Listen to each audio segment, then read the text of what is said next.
Mesdames et messieurs, bonjour à tous et bienvenue dans cette nouvelle vidéo. Alors aujourd'hui, je vais essayer de dégrossir un gros chantier qui est l'achat d'un tour pour un débutant, parce que c'est une question qui revient énormément souvent, que ce soit dans mes commentaires sur internet, etc. Et je pense que ça peut être intéressant de faire une vidéo, de dégrossir tout ça. Je vais essayer de vous expliquer par lesquels choix j'ai fait au tout début.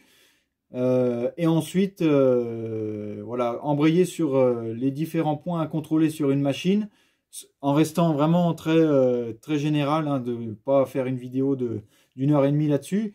Mais voilà, vraiment pour dégrossir la chose et essayer de comprendre un petit peu comment tout ça fonctionne. Parce que pour un débutant, ça peut paraître vraiment déroutant et voilà, c'est ce qui est totalement compréhensible.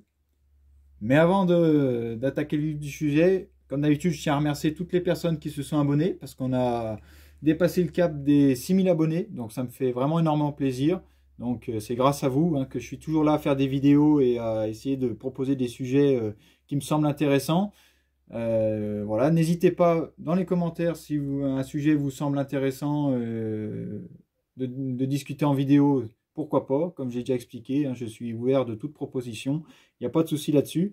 Donc je vous en remercie, ça me fait énormément plaisir et ça commence vraiment d'être intéressant pour une petite chaîne de mécanique et surtout un petit atelier comme le mien, hein, qui est simplement un atelier de particulier, hein, non professionnel. Voilà, donc ça me fait énormément plaisir, donc n'hésitez pas à vous abonner si ce n'est pas le cas.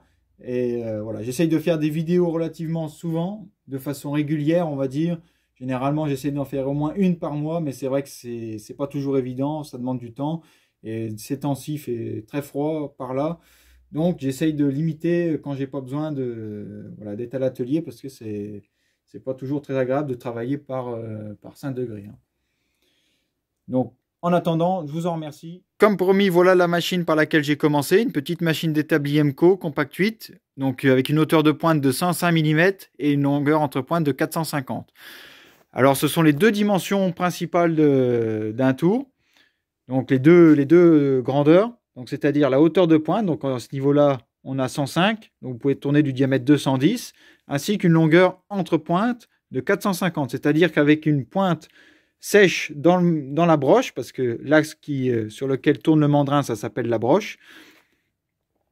En mettant une pointe à ce niveau-là et dans la poupée mobile, eh ben, vous allez avoir 400 mm maximum de longueur tournée.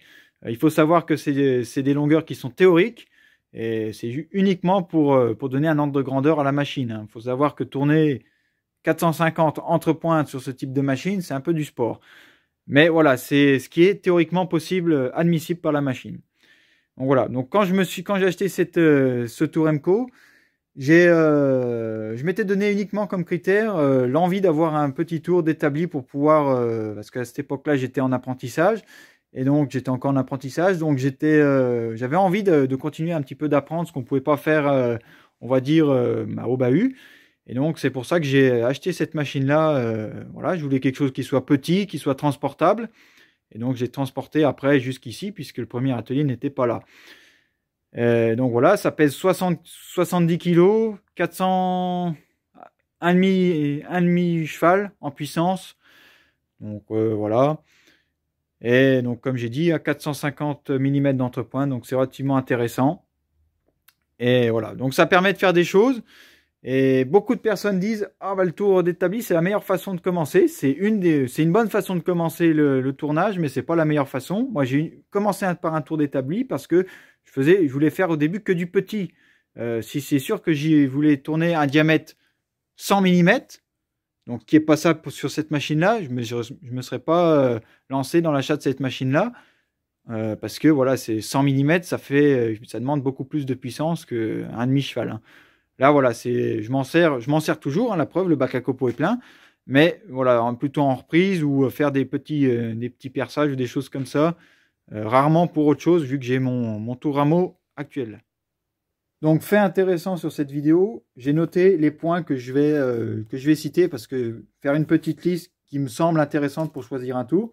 Donc, comme j'ai dit, Pour le débutant, bah, vous avez deux possibilités, soit le neuf ou l'occasion. Alors, il faut savoir que le neuf, ce sont des machines qui sont chinoises, hein, comme un tour d'établi à 1000 euros. Il faut savoir que ça vient de Chine et que dans ces 1000 euros, l'entreprise fait du bénéfice et que le fournisseur, l'importateur qui est basé en Europe, lui, fait aussi du bénéfice. Donc, il faut savoir que ces machines-là, c'est un compromis, hein. Il faut bien vous dire que c'est pas dès que vous tapez un petit peu dans l'acier avec des outils en carbure, passer 1 millimètre au diamètre. Et ben voilà, je pense que c'est vraiment la limite de ces machines-là. Après, j'ai jamais utilisé ce type de machine. Je pourrais pas vraiment vous conseiller. Il y en a plein qui les utilisent, il y en a plein qui s'en sont satisfaits. Après, à vous de déterminer. Moi, je vous conseillerais vraiment sur de l'occasion, parce que je pense que voilà, l'occasion est un marché dans lequel les machines ont fait leurs preuves et ont été utilisées dans le passé. Et bien souvent, c'est des machines qui fonctionnent. Cela dit, ce n'est pas parce que vous achetez de l'occasion que vous ne pouvez pas acheter une machine chinoise d'occasion. Donc voilà, généralement on a deux pays importateurs, Chine et Taïwan. Donc il faut savoir que généralement c'est la Chine, hein, sur ce type de tarif-là. 1000 euros pour un tour d'établi, encore un coup, c'est généralement chinois. Après le Taïwan, ça reste de l'import, mais plutôt typé professionnel. Donc je veux dire, c'est pas non plus... voilà, c'est pas la meilleure des qualités, mais c'est pas non plus du chinois vraiment bas de gamme, quoi. Je veux dire, c'est quand même un cran au-dessus. Et donc ces machines-là, bien sûr, elles sont livrées vides. Vous pouvez pas commencer à travailler avec, c'est pas possible. Donc il faut racheter ensuite des barreaux, une tourelle, un mandrin. Voilà, je veux dire un mandrin de perçage, des forêts. Je veux dire, vous avez rien pour travailler, hein. Vous avez vraiment le minimum qui va avec la machine. Et donc, à contrario, l'occasion, bah, c'est un petit peu plus compliqué que le neuf parce que bah, c'est pas évident de juger, de savoir si la machine est potable ou pas. Donc, c'est ce que je vais essayer de dégrossir dans cette vidéo. Donc, c'est du matériel bien souvent qui est professionnel, hein, comme ici bah, le Tour Rameau. C'est un matériel qui est français, qui a fait ses preuves, une entreprise française qui a su voilà, qui s'est développée dans le monde du tournage, hein. Rameau est un exemple parce que c'est celui que j'ai là, mais on peut citer Ernaud, Cazeneuve et d'autres, hein. Voilà. Généralement, c'est du matériel qui est 380 volts, donc c'est pas évident pour un particulier qui est plus adapté, on va dire, aux 220 volts comme les machines neuves. Le machine d'occasion, c'est plutôt triphasé avec forte puissance, donc si vous avez le triphasé, bah, c'est bien, avoir votre compteur, et pareil pour le monophasé, hein, il existe des adaptations comme j'ai pu faire.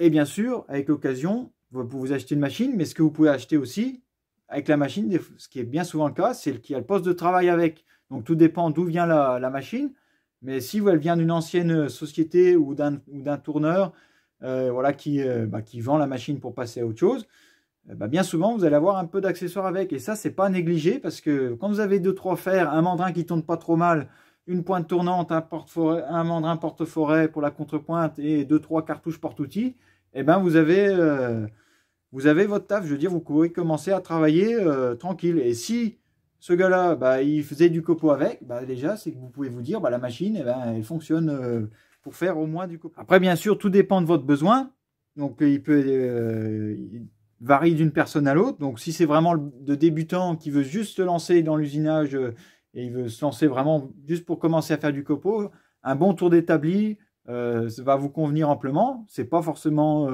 le joie le plus judicieux, mais je veux dire, c'est vraiment si on a peur de plus en faire au bout d'un certain temps, etc. Bah, la machine d'établi, vous pouvez la revendre. Il n'y a pas besoin de matériel spécial pour la lever. Je veux dire, à 2 gars costauds, vous pouvez le mettre sur l'établi, il n'y a pas de souci. Pareil, facteur très important, la place, parce qu'il vous faut un local. Il faut un minimum de place pour pouvoir circuler autour de la machine et avoir la minimum de place pour pouvoir manœuvrer la machine pour la poser à son emplacement final. Donc ça, c'est vraiment un critère important. Pareil pour le transport, parce qu'il faut savoir qu'une machine que vous allez acheter d'occasion, eh ben il faut aller avec une machine comme celle-là, il faut au moins quand même un fourgon d'aplomb pour pouvoir la ramener jusqu'au local désiré. Et bien sûr, les appareils de manutention, que ce soit chef d'atelier. Donc sur une machine comme celle-là, le Rameau, une bonne chef d'atelier de 2,5 tonnes suffit. Mais voilà, après, il y a d'autres moyens. Voilà, il y a un tracteur avec des fourches, je veux dire un Manitou, un chariot élévateur, il y en a plein. Et bien sûr, les capacités, mais ça, je l'ai déjà dit. Un ou deux critères importants que j'ai oublié de mentionner, qui me semblent très utiles de parler, c'est les filettages.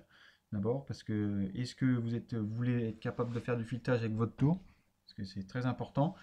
Bien souvent, pour déterminer si le tour est capable de le faire, si vous achetez une machine neuve, eh ben, vous avez les différents pas que vous pouvez faire dans la liste des caractéristiques. Mais par exemple, sur une machine d'occasion, est-ce qu'elle est capable de faire du filetage ou non? Donc, bien souvent, sur les tours qui sont capables de le faire, il y a une vis mère qui est placée tout du long du banc qui permet d'embrayer le chariot sur cette vis et qui vous permet d'exécuter des pas à travers un changement de roue dentée qui se situe dans la poupée, qu'on aura l'occasion de voir. Et avec ces différents pignons, on peut obtenir différents pas. Donc, on a des tours comme les plus gros tours avec des boîtes d'avance qui permettent de régler les avances ainsi que les filetages. Mais sur les tours d'établi, bien souvent, on a juste un train de pignon qui relie directement la vis mère sans boîte de filetage. Et donc, voilà, pour les avances longitudinales, on est obligé d'embrayer la vis mère, donc c'est-à-dire utiliser cette vis pour faire de l'avance, et ça l'use à rien parce qu'on la rend imprécise après pour faire les filetages. Donc c'est un critère à prendre en compte. Et sur les plus gros tours d'atelier, méfiance, parce qu'il y a des tours, notamment les rameaux, où ils ne sont pas équipés de vis mère, et donc ça peut être très handicapant. Voilà, si on sent un tour sans vis mère, pour moi voilà, c'est presque c'est du dédié. Je veux dire, quand vous avez un tour sans vis mère, c'est vraiment spécifique à un type de pièce qui était produite avant. Mais voilà, donc il faut bien s'assurer que le tour est capable de faire du filetage si vous en avez vraiment besoin. Un autre aussi, c'est la puissance de broche. J'ai peut-être pas assez insisté là-dessus, mais je pense que c'est vraiment intéressant de le faire, puisque la puissance de broche dépend vraiment de la profondeur de passe que vous pouvez aller prendre, des diamètres. Plus le diamètre va être gros, plus vous allez devoir avoir besoin de puissance. Et donc voilà, si vous voulez acheter un bon tour d'établi, ou même un bon tour, je pense que en dessous d'un cheval, c'est pour usiner l'acier, ça devient limite, hein. Je veux dire, même l'Emco vraiment est vraiment faiblard au niveau puissance. Je veux dire, c'est pas la rigidité pardon, qui pose problème, c'est vraiment la puissance moteur. Donc on peut toujours changer le moteur, mais ça fait de l'adaptation, etc. Et voilà, c'est peut-être pas ce qu'on a envie de faire dès le départ. Et troisième critère pour moi qui est vraiment important, c'est bien sûr le budget, parce qu'il va falloir concilier tout ça dans un budget que vous êtes accordé. Et donc c'est pas évident, et si vous cherchez de l'occasion, on peut chercher un moment avant de trouver un tour qui soit potable avec le critère de budget. Donc voilà. Mais il ne faut pas perdre espoir et être patient, on arrive toujours à trouver ce qu'on veut. J'ai donc énoncé les grands critères, hein. Je ne vais pas m'attarder là-dessus parce que j'ai l'impression de vous faire un récital. Mais maintenant, je vais essayer de me concentrer sur les parties techniques, hein, d'une machine. Je vais pas, voilà, concentrer, c'est pas vraiment le mot, puisque je vais juste énumérer pour faire un test, on va dire, lors de l'achat d'une machine. Comme j'ai dit, l'occasion, l'avantage qu'on a en occasion, c'est qu'on voit la machine, on voit ce qu'on a à faire, avec quoi on a à faire, tout de suite si on voit qu'on est bien avec la machine ou pas. Donc pour moi, c'est vraiment un point important sur ça, même si je sais que beaucoup redoutent l'occasion. Alors, on va partir du principe que c'est la machine à acheter, donc un tour rameau. Déjà, ce qui compte dans un premier temps, c'est l'apparence et l'impression qu'elle vous donne, hein. Ça, je pense qu'on ne peut pas remplacer ça, que ce soit pour n'importe quoi. Voilà. Ici, on est sur une machine qui est plutôt propre. Elle n'est pas parfaite, il y a du copeau, bon signe. Elle suinte un petit peu l'huile à différents endroits, donc ça veut dire qu'il y a de l'huile dans les réservoirs. Donc déjà, ça c'est pareil, c'est un bon signe. Voilà, la peinture est pas trop moche, elle est caillée aux endroits bien sûr sensibles où on voit le copeau, l'huile, etc. Les différents mains, les positions des clés. Mais globalement, elle est en bon état. Voilà. Donc après, quand vous voyez un petit peu l'apparence de la machine, et voilà, vous pouvez un petit peu vous concentrer sur les choses un petit peu plus techniques. Donc déjà après, Chose très importante, ce que j'ai appris au fil du temps, c'est la broche. Ici, le tour est froid, mais sur un tour, voilà, sur un tour qui tourne, voilà, ça tourne tout le temps, mais sur un tour qu'on va dire qui est censé être en fonctionnement, une broche doit être libre. Ici, on peut bien voir, elle est extrêmement libre, la broche. Hein. Je veux dire, faut pas que ça force, faut pas qu'il y ait de point dur. Il faut que quand toute la broche est débrayée, qu'aucune roue dentée vient interférer avec la broche, eh ben, elle doit faire absolument aucun bruit. D'accord? Aucun bruit, aucun point dur. Et pour le meilleure chose pour s'en rendre compte, j'ai appris de mes erreurs encore un coup, eh ben, c'est de faire tourner la broche à vraiment très faible vitesse avec un doigt et on va sentir s'il y a vraiment un point dur. Ça se sent, je veux dire, ça se sent et quand vous allez tourner la broche, vous allez écouter si ça gratte ou pas les roulements. Munissez-vous d'un comparateur pendant la visite de la machine et regardez le fourron qu'a la broche. Les mesures obtenues doivent être aisément dans le centième. Hein. Voilà. Sur ce type de comparateur, vous ne devriez même pas voir bouger l'aiguille. Il ne faut pas que cette partie-là ait plus d'un centième. Vraiment, c'est vraiment indispensable pour la qualité de vos pièces. Que ce soit en occasion ou en neuf. Hein, je veux dire, si votre broche a du fourron, eh ben, vos pièces, les pièces que vous allez faire ne seront pas rondes. Elles auront un défaut de circularité, pardon, d'un centième, de plus, de 3, 4 centièmes, tout dépend le fourron de votre broche. Donc ici, voilà, on est sur le nez de broche. Voilà, il y a quand même pas mal de fois où le mandrin vient embrasser cet endroit-là. Donc c'est normal qu'on n'ait pas non plus 0,0. Hein. L'idéal pour prendre le fourron, ce serait de démonter la clavette et mettre le pépitas à ce niveau-là. Donc voilà, parce que généralement, les roulements de tête là-dedans, c'est pas donné. Ce cas exceptionnel sur le rameau, c'est pas forcément très cher. Donc voilà. Ici, on a des leviers, donc on regarde s'ils s'enclenchent bien. Donc ici, il y a un détrompeur, c'est normal qu'on ne puisse pas enclencher les deux du côté gauche. Donc ici, on a un capot qui manœuvre. Voilà, on a un autre ici, là, donc ça peut être intéressant. Ensuite, on a un autre levier là, on regarde. Ça s'embraye, on sent bien les détentes, c'est nickel. Ici, on en a deux autres. Donc visiblement, c'est pour la broche. Donc ça a l'air d'être de s'engager correctement.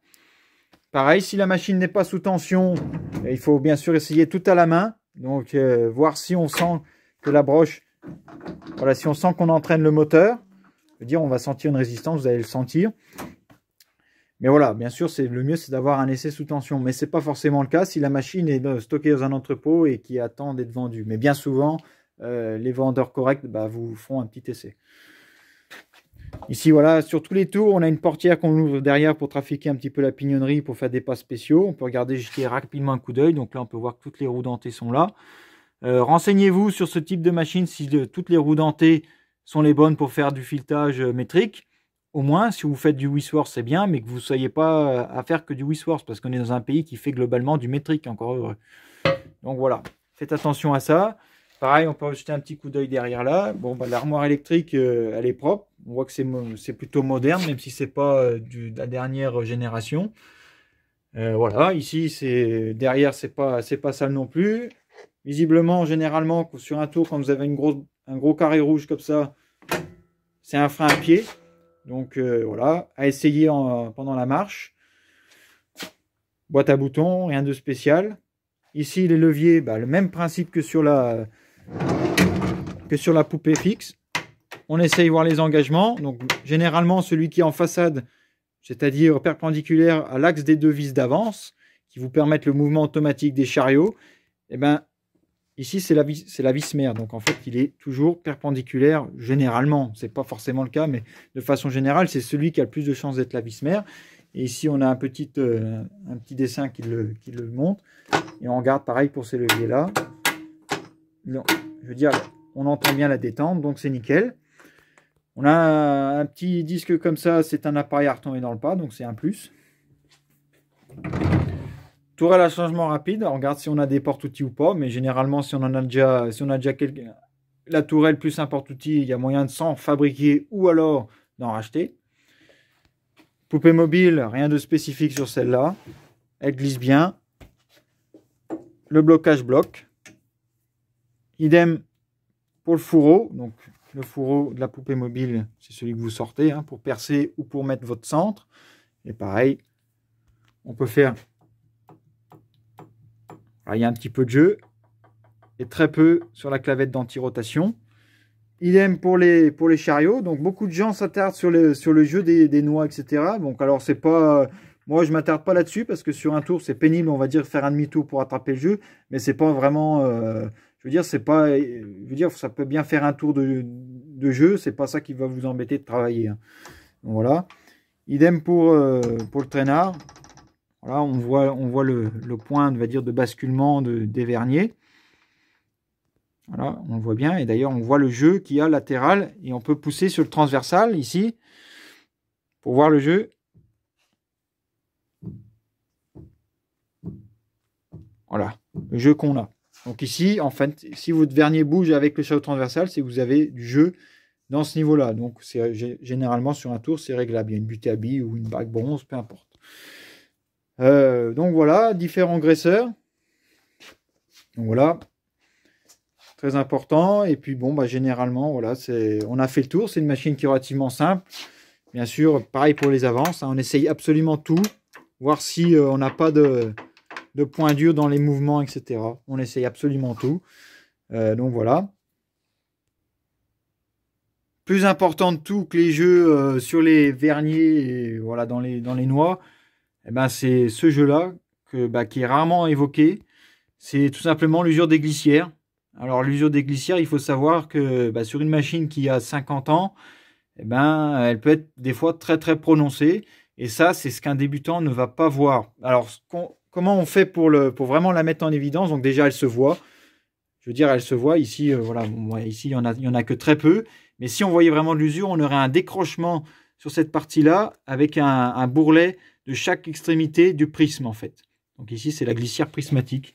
Et idem de l'autre côté. Donc sur ce côté-là, on aurait vraiment des grosses traces de glissement du traînard avec des grosses rayures. Je veux dire, ici, c'est pas le cas. Donc c'est voilà, ici on est pas mal. Mais bon, ici on regarde absolument partout et on compare entre les extrémités et les zones d'usure qui est sur un tour, bien sûr, devant le mandrin. Voilà une autre façon de contrôler l'usure d'un banc, hormis l'aspect visuel de la chose et le coincement des chariots.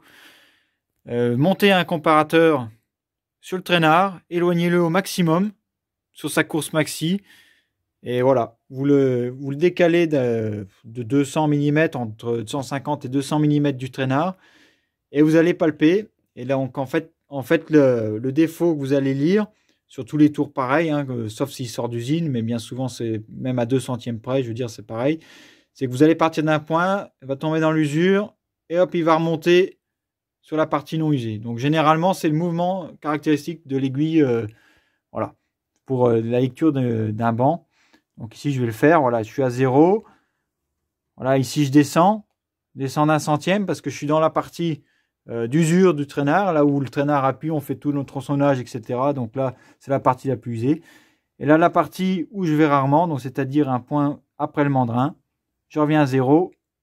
Voilà, tout simplement. Donc c'est, voilà, on le fait sur la glissière, le prisme avant, on peut le faire sur le prisme arrière. C'est également très important à ce niveau-là parce que vous avez toute la charge de l'effort de coupe qui va pousser votre traînard contre cette glissière-là. Et quand les gens ont dessiné ce type de glissière, ils ont un petit peu ignoré en fait cet aspect-là. Et c'est pour ça qu'on trouve vraiment très très peu sur les tours actuels des glissières en forme de V asymétrique. Tout simplement parce que cette glissière-là est vraiment très petite par rapport à la taille de celle-là, alors que celle-ci, c'est la première ligne. Hein. Je veux dire, voilà. Et idem pour l'autre glissière du traînard. Donc on regarde si on a des marques. Voilà, ici on peut voir, vous voyez, un petit décrochement où le traînard circule et où il ne circule pas, vous voyez, à ce niveau-là. Bah là, voilà. Bah, vous grattez votre ongle comme ça. Si votre ongle ne reste pas accroché, c'est bon. Donc vous faites, et vous pouvez également prendre un palmeur en mesurant cette distance-là, donc avec la cale anti-soulèvement ainsi que la piste principale du traînard. avec un petit palmer de 0,25, vous pouvez prendre cette distance-là, cette distance-là, cette distance là-bas, et vous pouvez comparer la totale. C'est pareil, généralement 3-4 centièmes, voilà, pour être vraiment dans un bon tour. Donc ici, voilà, on est pas mal, mais les lectures obtenues, si vous obtenez plus d'un dixième de lecture, ça commence à faire beaucoup. Honnêtement, ça commence vraiment à faire beaucoup. Si vous décidez de tourner un arbre, vous allez voir, il va être bombé l'arbre. Il va être ni conique, ni cylindrique. Je veux dire, il va être, voilà, il va être bombé, il va être de forme elliptique. Donc c'est vraiment caractéristique des usures des bancs de tour. Et voilà. Idem pour la poupée mobile. Voilà, mais à moindre effet parce que elle, encore une fois, je veux dire, c'est pas un. Ici, c'est simplement des glissières stationnaires. Je veux dire, c'est pas des glissières de glissement comme le traînard où on vient vraiment manœuvrer dessus et ça doit être précis. Ici, la contrepointe, ce qu'on lui demande, c'est qu'à chaque fois, elle doit retomber dans une bonne position pour éviter à chaque fois de la redégauchir. Mais généralement, quand vous tournez entre pointes, si vous avancez votre contrepointe et vous la bougez d'un boulot à un autre, d'une pièce à une autre, et vous dites, tiens, ça fait du cône, je l'ai réglé, ben, c'est normal, parce que votre contrepointe, elle a un petit peu d'usure, donc elle peut se mettre un petit peu de travers comme ça. C'est tout à fait normal qu'il faille à chaque fois dégauchir la contrepointe. Mais généralement, il ne faut pas qu'on ait à dégauchir plus de allez, 2 centièmes à chaque fois. Je veux dire, c'est vraiment, voilà. S'il faut vraiment dégauchir plus que ça tout le temps, c'est qu'il y a de l'usure. Il faut savoir que dans la grande majorité des cas, même si vous avez un tour qui est usé, la grande majorité des cas, vos pièces, vous allez les faire là, dans un premier temps.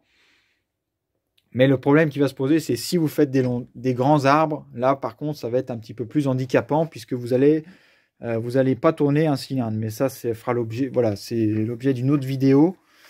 Et idem pour le chariot transversal. Sur le chariot transversal, vous avez ici un lardon de serrage qui est bien sûr qui est réglable, donc qui est bien souvent sur le côté droit, jamais du côté de l'effort, mais bon, on voit de tout. Hein. Donc avec une grosse vis, avec un gros tournevis plat, et c'est tout simplement réglable. Donc sur ce tour-là, il y en a une de chaque côté, mais sur d'autres tours comme les Cazeneuve, eh bien, vous avez une vis derrière avec une vis d'appui pour conserver le réglage tout simplement. Et donc en resserrant plus ou moins le lardon, donc la cale qui permet de régler le jeu dans la queue d'aronde, parce que ici c'est ce qu'on appelle des queues d'aronde, et bien vous allez, voilà, si vous le resserrez et qu'arrivez en fin de course, ça force vraiment, et c'est qu'il y a de l'usure également. Et encore une fois, hein, ici c'est un tour qui n'a pas de racleur sur le chariot transversal, donc quand il y a de l'usure, et bien vous allez le voir tout de suite, puisque voilà, il y a des grosses griffures ici. Encore un coup, c'est relativement propre. Tous les petits coups comme ça, c'est uniquement de l'apparence. Généralement, cette partie-là, comme vous pouvez le voir, hein, le jour qu'il y a, c'est pas un guidage. Et pareil pour les V intérieurs. Parce que là aussi, il faut savoir que s'il y a de l'usure, c'est à ce niveau-là que ça va être emmerdant. Voilà, donc c'est relativement limité. On l'essaye parce que c'est toujours un plus de l'avoir. Comme j'ai toujours vanté, j'aime bien ce système-là. C'est ce qui est le plus simple à mettre en service quand le tour est équipé avec. Il suffit de mettre un petit peu d'huile et un petit peu d'eau. Et voilà, donc c'est ce qui vous fera le plus d'efficacité dans la coupe de vos pièces. La vidéo s'achève. J'ai essayé d'énoncer au maximum les critères de choix d'un tour, les différents points à contrôler. Voilà. J'insiste sur le fait que les glissières et les roulements de broche sont vraiment des points à contrôler sensiblement, ainsi que les vitesses de boîte. Je veux dire, voilà, c'est vraiment tout ce qui est la base des bases du tour, c'est vraiment à contrôler. Voilà. Je vous ai énoncé également la façon dans laquelle je me suis lancé dans l'usinage amateur, tout simplement par la voie de l'occasion. Avec un tour d'établi, je le dis et je le répète, c'est pas la meilleure des solutions, c'est une solution que j'ai choisie parce qu'elle répondait à l'époque à ma demande, mais rien ne vous empêche de démarrer avec une machine comme ça, qui est costaud, qui demande un peu de place et un petit peu de matériel pour la mettre en place, c'est le cas de dire, mais au moins vous êtes sûr de vous faire plaisir avec. Voilà. Réfléchissez à 2 fois quand vous achetez des machines d'import. C'est voilà, j'ai pas de ressenti sur, encore une fois, sur tout ça. Mais voilà, réfléchissez à deux fois parce que d'après ce que j'ai pu lire, c'est tout bon ou tout mauvais. Donc voilà pour ça. Je sais que les tours sont pas évidents à trouver, mais voilà, il faut être patient dans ce milieu-là et que ce soit pour le trouver ou pour utiliser la machine, il faut être patient et voilà, bien réfléchir. Si vous avez des questions ou un point que vous voulez que j'approfondisse, n'hésitez pas à m'en faire part. C'est avec plaisir que je vous y répondrai. Voilà, dans mes moyens, bien sûr.